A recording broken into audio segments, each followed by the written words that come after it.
You mentioned sort of the pending Supreme Court case, and I'll mention that just briefly. I think you should really look at that as a non-event because regardless of how that comes down from the court, the administration has dozens of other tools in their tariff tool belt to come in and replace those tariffs. They'll have to be more targeted. From the Defense and Aerospace Report, this is The Downlink, a podcast about the intersection of space, the space business, and defense. Not just what's over the horizon, but what's happening above it. I'm your host, Laura Winter.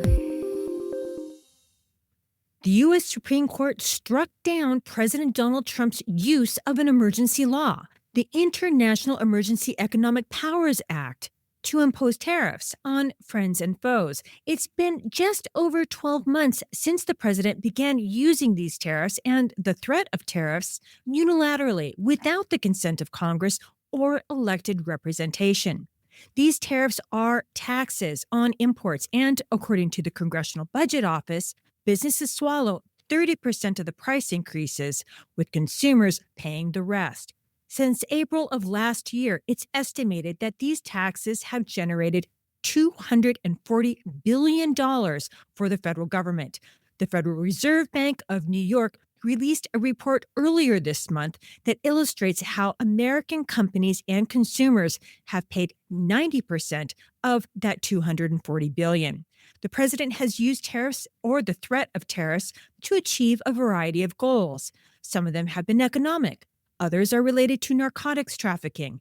More recently, they have been tied to political ends, such as the recent disagreement over who should control Greenland.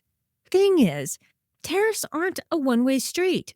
China instituted reciprocal tariffs and export restrictions on critical minerals and permanent magnets that U.S. space companies need to develop technologies and build space systems for defense, commercial, and civil missions. Many market watchers have said the tariffs and the resulting countermeasures have made supply chains less reliable and expensive, and pivoting to new suppliers carries its own risk because the next tariff target is unknown. The administration seems to be aware of this problem, and it has initiated a number of programs to address it, including creating a strategic mineral reserve that it calls the Vault. In January, the president issued a proclamation directing the Secretary of Commerce and the U.S. Trade Representative to secure rare earths critical to defense systems. That surely includes space systems, especially the space piece of the Golden Dome missile defense program. While this ruling from the Supreme Court may inject further instability, it may be also corrective. But many experts believe the administration will use other tariff-like tools, like licenses, to achieve the president's goals. To understand the effects these tariffs have had over the past 12 months, where the space sector is right now, and what space companies can do to shield their bottom lines, we have Bailey Reichelt and Nick Baker. Here's our conversation. Hello, Bailey. It's great to have you back. And Nick, welcome to the Downlink podcast. Hey, great to be here. Thanks, Laura. So before we jump in, let's take a few moments and have you guys introduce yourselves. And Bailey, as you are the returning guest, why don't you go first and show Nick the ropes? Sure. I'm an international trade attorney. I also founded Aegis Law about 5 years ago. So I work at the intersection of all the regulations that affect space companies. So remote sensing, launch and reentry, export controls, all of those good things. And Nick, tell us a bit about yourself. What do you do and where do you do it?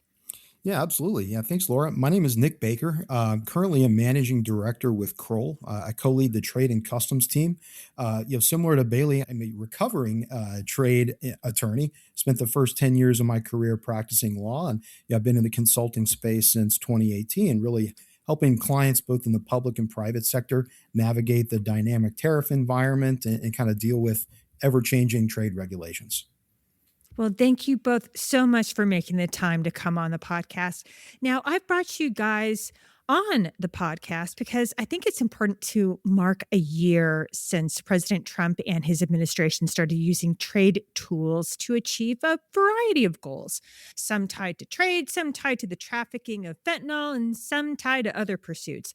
And it started with an executive order on the administration's first day in office, but the actions didn't really kick off until February of last year with a threat to impose tariffs on goods from Canada, Mexico, and China, unless they did something about fentanyl. And this action was taken using the International Emergency Economic Powers Act, or at least the threats were based on that. Now, over the course of the year, the president has also used Section 232 of the Trade Expansion Act to impose tariffs on steel, aluminum, and copper, as well as other goods. And the question of whether the imposition of tariffs without an act of Congress has wound up before the Supreme Court, and a decision is expected to be handed down in the coming days.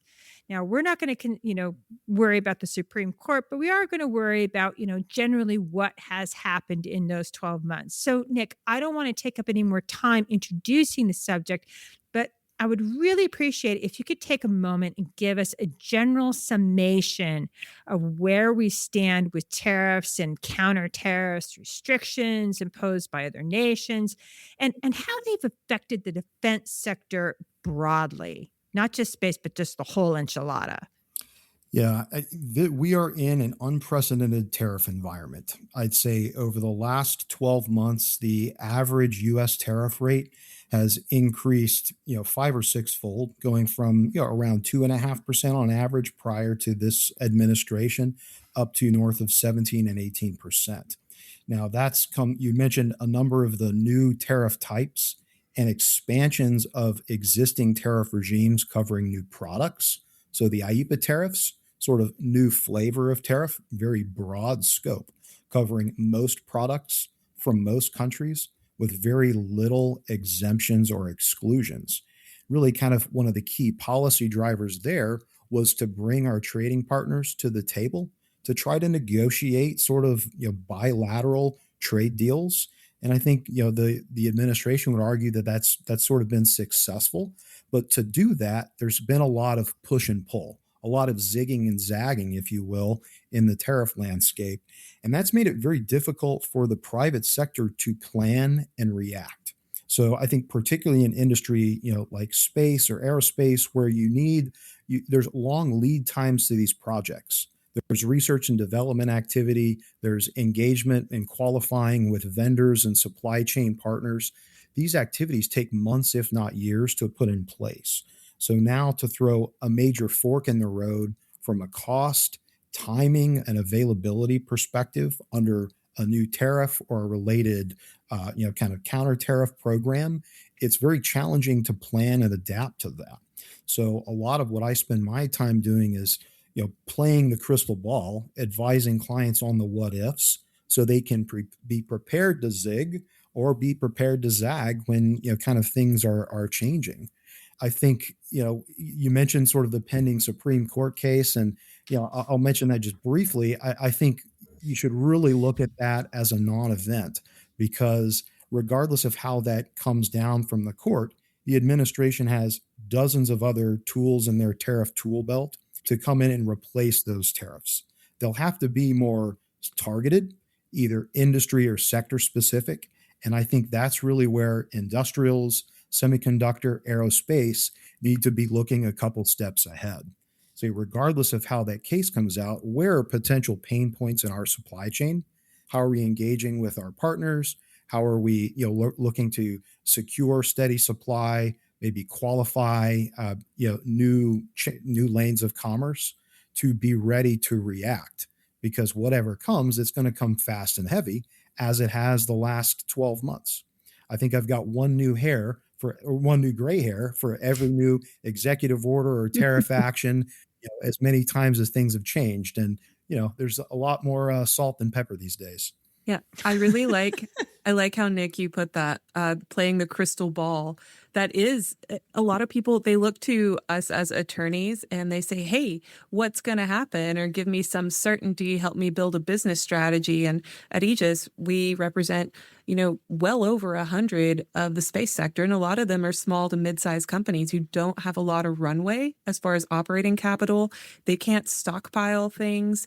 And they're on tight contracts that have penalties, and they need to make their launch date. They need to get things integrated on time, or they're going to run out of money because that mission demonstration, that launch, is tied to their next round of investment. They need to prove their concept. And they come to us and they're saying, what do I do? Everything's jeopardized. And unfortunately, we've been put in the situation where it very much does feel like we're looking at a crystal ball and trying to give certainty on a rapidly changing environment. Hey, can you guys give the audience, some examples though of what you mean? And I say that, and especially to you, Bailey, just because we've spoken about this before. I mean, we've spoken about rare earths or elements that make up super alloys, and that these super alloys are needed to create things like rocket nozzles or compound semiconductor applications, infrared optics and lasers, permanent magnets. I mean, you are the one who really turned me on to the permanent magnet issue. And a lot of these rare earths come from China, right? And in fact, China's licensing requirements prohibit the export of rare earths, and I think magnets as well. And if the end use is military, China just won't give a license. And that seems to have been the case since roughly the end of 2024. But my understanding is that the restrictions have been somehow tightened up. So yeah, Bailey, I'd love it if you could kind of illustrate what you've been hearing from clients, but also, what are these things specifically that are difficult to sort out and also see through a crystal ball, right? Or cloudy Sure. one at that. Yeah, the rare earths are definitely a big one. I mean, we've had a shortage on rare earths for a while, but ever since we kind of escalated these trade negotiations and started doing reciprocal tariffs, that type of thing, well, our trading partners have met us with their own actions to make trade harder with us. And there's been an escalation. What you're mentioning, like China, we have export controls. Other countries have export controls too. So sometimes we use export controls for national security purposes, and sometimes we use it to protect our economy. And that's exactly what China has done in many ways too. We're trying to get things. They know we need them. They're responding to all the controls we put on our exports to China by making it harder for us to get what we need. So rare earths are a really good example of that. But this actually, it goes much more broadly. And what I've been getting asked about a lot recently by our clients has been solar panels and just things like that are made much more cheaply abroad, and trying to import things like solar panels for integration into a satellite for launch.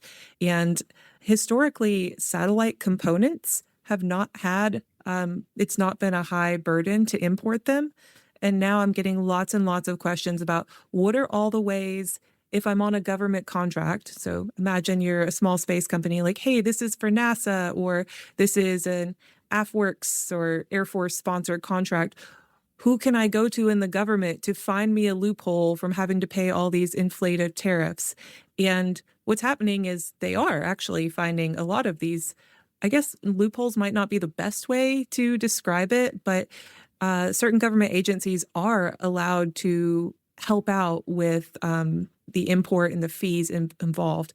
And that might be something Nick could actually elaborate on. Yeah, that's a really good kind of setup there, Bailey. I wouldn't call them loopholes. I think the technical term would be special tariff provisions, and that probably That's a one better that this term. administration, yeah, one this administration would prefer. But there's a lot of unique opportunities, I think, in the aerospace sector that have existed for decades in the harmonized tariff system, but really just now are having heightened value, so that they're sort of having their new moment in the sun, if you will.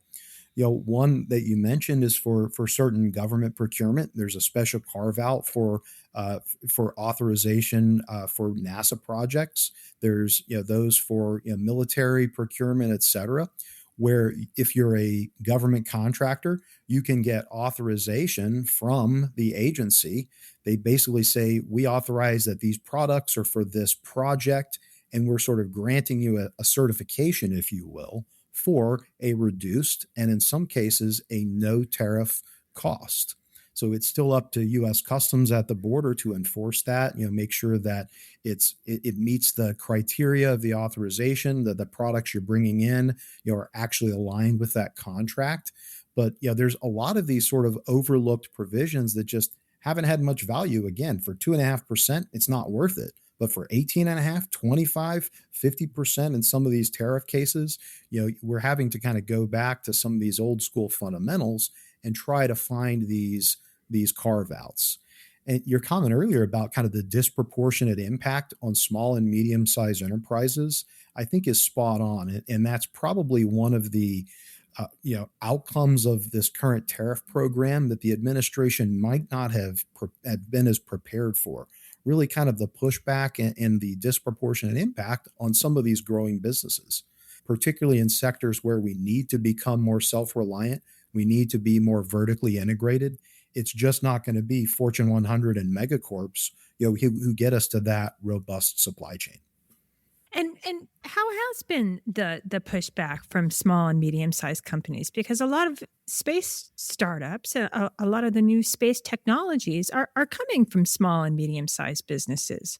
So yeah, what has been the pushback? I mean, have they been coming to Washington D.C. and lobbying? Have they been making phone calls? Have they been making noise, or is it been kind of a hope and see sort of action?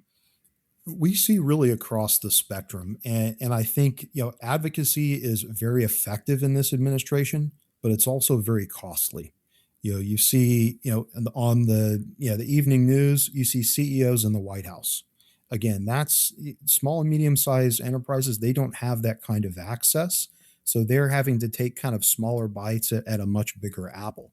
So we've seen success with kind of industry trade groups kind of banding together and having that collective voice. So bringing the concerns of a targeted group of impacted companies, for example, miners or research and development, or universities even who are supporting some of these programs for exploration, really coming together or forming new trade associations and taking that voice to Washington, where otherwise they're not going to get a seat at that big table where a lot of the decisions are being made, and they're sort of being, the small boat kind of cast in the wake of some of these larger ships. So that, I think, advocacy is effective, but a lot of times it's out of reach. And so the fallback is being reactive, and it's not really a wait and see. It's more of a hope and pray. So we spend a lot of time educating clients of all sizes, but the smaller companies, they're much more hungry and they're much more flexible. So I think that is an advantage. A small company can more quickly adapt, can more quickly react, can have contingencies that they can put into place, without sort of having to turn the cruise ship. I'll go back to my nautical analogy. The small dinghy, a lot easier to kind of flip a 180 or change direction, than the container ship. Yeah, you make And a really in good point, and the advocacy is out of reach of a lot of the small companies, but I am seeing them pivot. They're literally re-engineering to reform their supply chain, and they're coming up with novel solutions and looking at their sourcing and seeing what they can make in-house. And they're using a lot of advanced technology. Say, like, now instead of having something prototyped at a machine shop outside the US, they're going to buy a 3D printer and they're going to start prototyping in their shop right now. They're just going to go ahead and make some of those investments. And what I wanted to ask, though, and I don't know if this has come up in either of your discussions with clients, but I'm also wondering, how investors are feeling about this. Because when you think about the small companies, they're usually backed by venture capital. And, venture capital usually helps try to manage some things. And so I'm wondering if you've heard anything from the venture capitalists or their investors about this. Absolutely. We do a fair bit of work with, private equity, as well as kind of the portfolio companies. And, tariffs are now kind of part of the standard diligence packet, not just looking at what the impact is, but if they're looking at a potential investment or a divestiture, buy side and sell side, they want to know what companies have done to be prepared. So it's not enough to say, yes, we know what our tariff costs are. You need to say, we know what our costs are, and these are the targeted efforts that we've already put in place, are in the works to mitigate that. Because tariffs, they hit the bottom line. That's it. These are not top line numbers. This is a direct hit to profit, to margin. So any incremental improvement or reduction in those costs is going to have an exponential impact, on a potential M&A deal. So yeah, I think both public and private companies are really laser focused. We did some kind of data gathering throughout Q2, Q3, and even in Q4 last year. The number of times that kind of tariffs, trade, import, export are showing up in public SEC filings. I mean, it skyrocketed. It's sort of like looking at the Google search terms during the big game.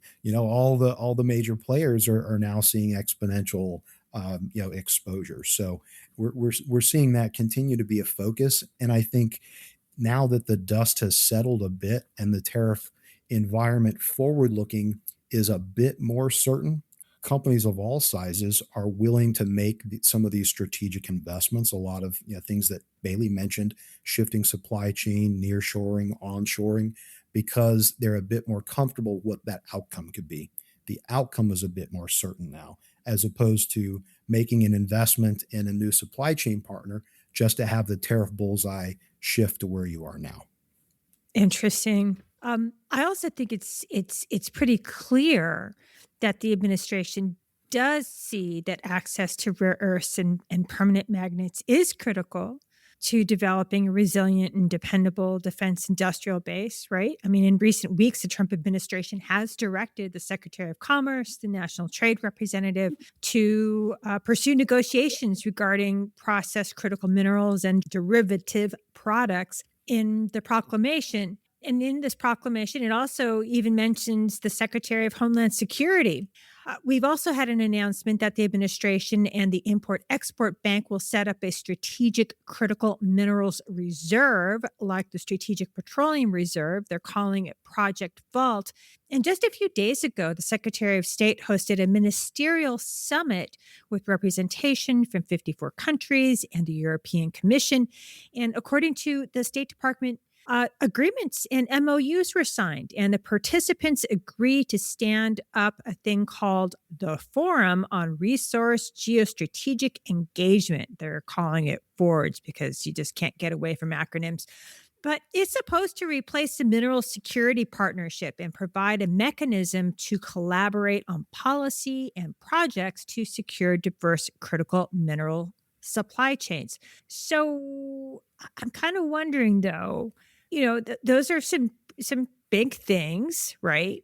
But what kind of effect will they have, and how soon will those effects be felt, if at all?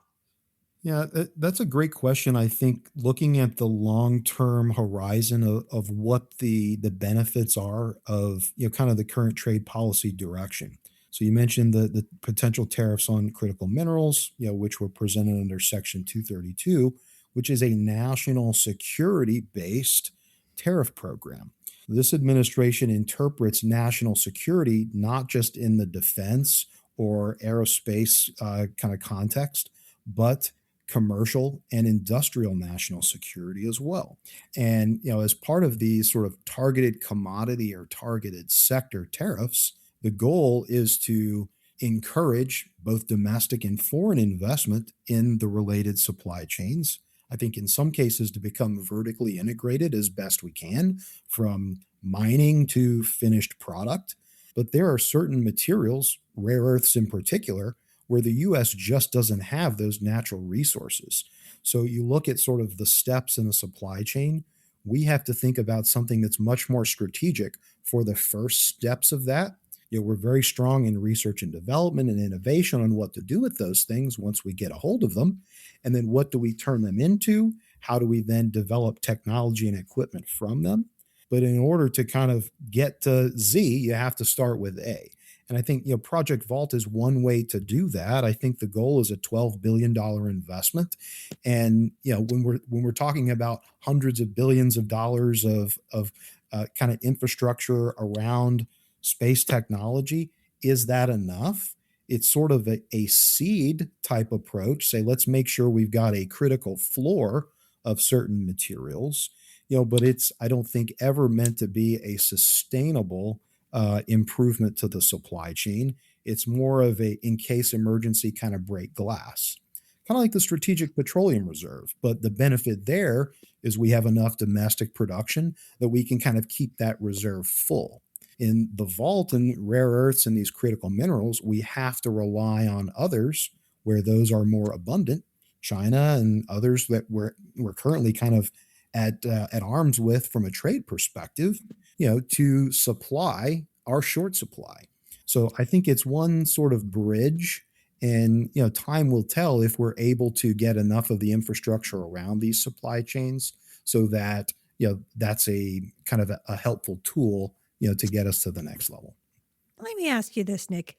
The restrictions that China has placed on exports of certain critical minerals and permanent magnets, have been to stop them from being used in military applications. Right. So if it's a rocket, it could be the rocket nozzle for a super alloy. It could be, any number of things. It could be about keeping a satellite oriented correctly. And that satellite could be dual use. It could have both military and commercial and possibly even civilian applications. But I'm kind of wondering that with this vault, whether or not a vault would, in a sense, create a veil, right? So that there could be an export that it would meet the requirements of a license, so that a Chinese exporter could actually export it if it was going to a vault. Or is that just too much of a stretch? Well, I think that they may consider a re-export from the vault to a military or a dual use end user. Sure. That could conflict with their policy. I think what's interesting about China's export controls is they've always existed, but they've really only been sort of codified and formalized the last few years. Before that, it was just sort of, rules existed, but they were enforced kind of on an as needed basis. Now, with a bit more structure around the Chinese export controls regulatory framework, I think the way that they're being enforced is more reactive and more retaliatory. So you mentioned national security and defense controls. That's sort of been the US's first volley on restricting or increasing tariffs or restricting trade with China and other trading partners. So, sort of their natural reaction is, well, if I can't have that for national security reasons, you can't have our rare earths, our magnet minerals, et cetera, for national security reasons. So, some of it, I think, is truly dual use targeted controls. Some of it is more reactionary to the trade policy that's being imposed on China, from outside. So, and again, whether or not it's sort of a workaround or a veil, as you put it, I think it just comes down to how aggressively China would want to enforce that, or if their goal is to continue ramping up exports, particularly as exports in other commercial sectors have seen a pullback as a result of broader tariff initiatives. So while all of these initiatives get going, and we know that success is not guaranteed for them, Nick, Bailey, what can and should space companies do to find relief? And I'm sure that these companies would rather use their capital to pursue other things other than paying import taxes. But, you alluded to this earlier in the conversation about certain mechanisms that are available. But I'd also like to know, who should they seek out for help for them to successfully access them? Because I just don't think that this is a skill that many entrepreneurs, engineers, right, just sort of have in their back pocket and can say, right, let's go do that. This is pretty special stuff. And you got to know where to what rock to turn over to find that mechanism. So yeah, Bailey, suggestions, thoughts? Yeah, yes. My first suggestion is call Nick. So if Nick doesn't know the answer, in all seriousness, I mean, Nick is a great resource. So if you can call Nick, absolutely do that. But in all seriousness, if you have outside counsel, you have trade counsel, I would just start talking to them way ahead of time Start talking more strategically. Like, how should your supply chains be shifting? What are different things you can do? What are the regulatory burdens you can anticipate? And build a strategy. So use your counsel less reactively. Don't wait till you have the fire and you have an emergency. Engage with them preemptively to build a strategy around your supply chain and to meet your contractual obligations. And if you have government contracts, they may be able to help you with some of those mechanisms that Nick described earlier that are clearly not loopholes, but real legal options for you out there. You just have to know where to find them. Yeah, well, thank you for the marketing plug there, Bailey. I kind of coined a term, a few months ago. I called them tariff false prophets. There are those who are going to come with a quick fix or an easy solution. That's who you don't want to talk to. These executive orders, these new tariffs, they are very pointed. They're very purposeful, and they're meant to be broad scope. So thinking that it's just as easy as changing how you describe something on a form or shipping it through a different port of arrival, those solutions may sound nice, but they're going to get you into more trouble than they're going to save. So I would, as Bailey said, get qualified, experienced advice. Look for someone who understands your situation. A lot of tariff practitioners, myself included, have very broad experience across a number of industries. There are some who specialize. Bailey is a space law expert. If I have a space law question, she's number one on the speed dial. I might not call her about avocados, but try to find someone who understands your industry and ask your peers and colleagues. We're sort of all in this together. We're all dealing with the same Friday 5 p.m. regulatory changes. So find somebody who you can bounce ideas off of, get a referral, see how others are dealing with this. There's sort of strength in numbers, I think, that goes for advocacy, as well as strategic planning. And absolutely don't wait till the last minute. We saw that January 2nd of this year, my phone rang off the hook because people were waiting. They didn't have the budget, or their C-suite or executives didn't believe that this was something that had longevity, and they were scrambling to catch up to their peers who had been slowly building up, strategies, had slowly been messaging to colleagues, to leadership, that this is something that we're going to have to make investment into. And just to be explicit, though, Bailey is a lawyer, and you are an expert. So where would somebody in a space company look to first? I mean, should they look to the legal profession? Should they look to a professional organization? What yellow pages should they be digging through? Because this is not going to be on Yelp. Yeah. Here's an analogy I use. I think lawyers and consultants and advisors have different roles to play in these kinds of cases. And because I've been both, I can, kind of play both sides of the fence. Typically your counsel is going to help you navigate the regulations. They're going to draw the lines on the road for you. Say, look, this is where you can and cannot go. A consultant or other advisors, they can help operationalize that. They can get you in the car. They can drive you from A to B with the understanding of where those guardrails are. So sometimes it's sort of an all hands on deck. And what we've seen, a lot of companies, they've stood up these tariff working groups or task forces over the last few months, and they have representatives from HR, from legal, from finance, from procurement, from sales, from customer service. So I think you want to get with your organization and see who best understands the problem, and then find out who can provide that solution. Yeah, I have to agree with what Nick said. And, I'm throwing the lawyers under the bus out there, but sometimes we are not the best option. Sometimes you really do need the person who can get in the weeds and do the filing. And maybe you're talking much more to your customs brokerage houses, and you're talking to the people who are actually in the paperwork more than the lawyers. And sometimes that is the best solution. But if you already have outside counsel, you can start there, and then their job should be to help you navigate to the right person to actually solve your problems. Yeah, agreed. Bailey, Nick, thank you both so much for making the time to come on the podcast. Thank you, Laura. It's been a pleasure. Yeah, I really enjoyed the topic. And if you're wondering, avocados are EAR 99, and that's all I can tell you about avocados. There you go. Let's leave with that. EAR delicious. Perfect. That's it for this week. For your daily dose of award-winning defense coverage, listen to the Defense and Aerospace Report with Vago Muradian.